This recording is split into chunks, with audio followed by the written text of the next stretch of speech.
What's up folks, welcome back to another episode of Mr. Times Classics channel. In this episode we're back in Assassin's Creed Origins, checking out the famous Library of Alexandria. We'll be exploring where it likely was, what it looked like, who worked there, and eventually what happened to it. If you like this video, please do consider dropping a like and subscribe, it really does help the channel grow. Let's dive straight into it. So I'm making my way over to the Great Library now, and as we head over I'll say a little bit about the city of Alexandria. So the city was founded in 331 BC by Alexander of Macedon during his full-scale invasion of Egypt. He chose the location of the city strategically to sit at the mouth of the River Nile, facing out towards the Mediterranean Sea. He was aiming to establish a city that would not only serve as a major port and commercial centre, but also as a symbol of Greek civilization, culture and learning in Egypt. So months after founding the city, he left to continue on with his campaign, and he never returned back to Alexandria. Upon his death, his massive empire was broken up, and Egypt went to Ptolemy, one of his closest advisors. Under Ptolemy, Alexandria continues to develop into a cultural hub, and he ordered the building of the famous lighthouse, the first of its kind, the Pharos. This became one of the seven wonders of the ancient world. And he also commissions the building of the Great Library, which we're heading to now. The purpose of the library was to collect all the world's knowledge, especially works of literature, science, philosophy and history. Ptolemy and his successors aimed to create a repository of Greek knowledge and a place where scholars from all over the world could come to study. Many cities saw libraries as a way to enhance a city's renown, attract scholars, and even provide some sort of practical assistance during the ruling of a kingdom. For these reasons, many Hellenistic urban centres would have a royal library. So this is the library as it's depicted in the game, but as of today there are no physical remains, so we can't be exactly sure what it would have looked like, and I'll talk more about this later. In the Letters of Aristeas, composed somewhere between 180 and 145 BC, it suggested that the library was proposed to Ptolemy I by Demetrius of Phalerum, a student of Aristotle who had been exiled from Athens and had taken refuge in Alexandria. However, the library wasn't constructed until later on in the 3rd century by Ptolemy II.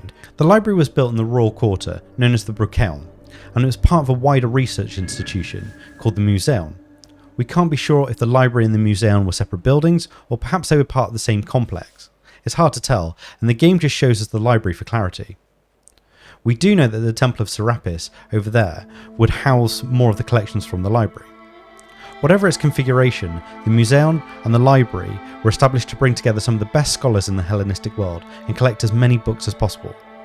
Now the word museum didn't imply a collection of works of art, for example, as it does today, though this is where we get the root of the word museum from. Instead, it was an institution of learning, much like a modern university is today, where scholars could live and apparently they paid no taxes. Now the Great Library of Alexandria isn't the first ever library. The earliest recorded archive of written work actually comes from the ancient Sumerian city of Uruk in about 3400 BC, but it's the scope and scale of this library that sets it apart. The library acquired many papyrus scrolls, largely due to the Ptolemaic king's aggressive and well-funded policies for getting hold of texts. Estimates range that there were anywhere between 40,000 to 400,000 scrolls inside the library during its height in the 2nd century BC. The Ptolemies would dispatch royal agents with lots of money to purchase as many texts as they possibly could. Older copies were preferred to newer ones as they were considered more accurate. And according to Galen, the Greek medical writer, any books found on ships were taken straight to the library to be copied. The originals were kept by the library, and it was the copies that were handed back to the owners.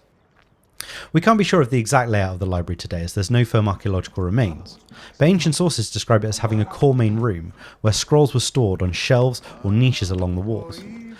They were likely organised according to subject or genre. The exact method of organisation remains unclear, but it's thought that Callimachus, the Greek poet and librarian, played an important role in creating something called the Pinakes, which was a catalogue that listed the library's holdings. Scholars would then read and study scrolls in dedicated spaces, as we're being shown here, and perhaps there were even private areas or reading rooms. It's likely that there were also lecture halls and teaching spaces, though that could perhaps be back over in the main complex of the museum. Now literary sources don't tell us much about its physical architectural decoration, but it would likely follow Greek architectural principles, such as temples and other buildings we see in Athens for example, so we can imagine it had a grand entrance with columns and perhaps even this courtyard.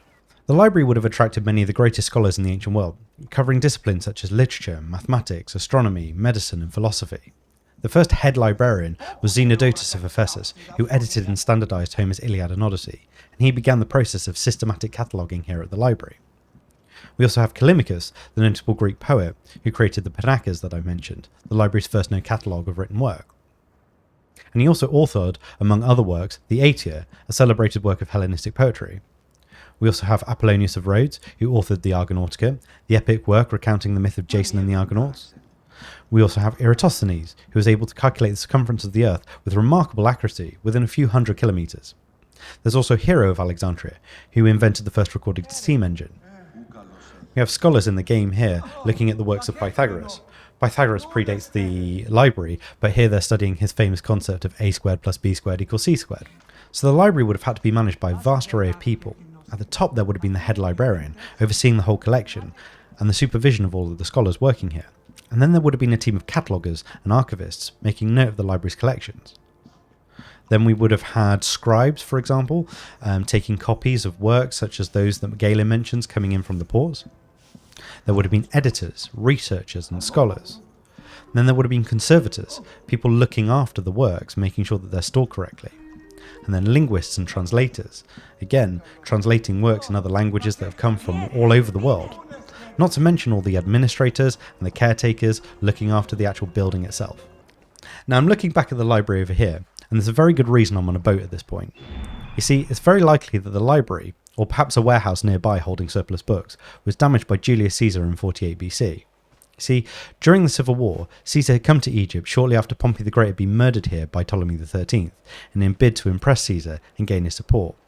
At this point, Egypt was in its own political crisis, with a power struggle between Ptolemy XIII and his sister Cleopatra. Caesar attempts to mediate this conflict while he's there, and he sides with Cleopatra after she'd snuck herself into the palace. This leads to a siege by Ptolemy XIII and his supporters, and in a bid to protect his position, Caesar orders the burning of the Egyptian fleet in the harbour to prevent it from being used against him. This then spreads a fire from the ships to the warehouses nearby, and from there, possibly to the library. We don't know the full extent of the damage, and it's unlikely that the entire complex was destroyed, but Plutarch, Cassius Dio and Seneca all mention the fact that the complex was at least affected in some way and that thousands of scrolls were destroyed. Now the library likely endured further damage in subsequent conflicts over time, such as during the civil wars under Aurelian in the 3rd century AD.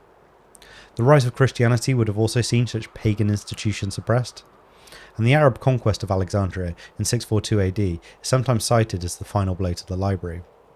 Nowadays, Alexandria has the modern library, known as the Bibliotheca Alexandrina, and this was built to honour the legacy of the ancient library, and now serve as a modern hub for learning and research.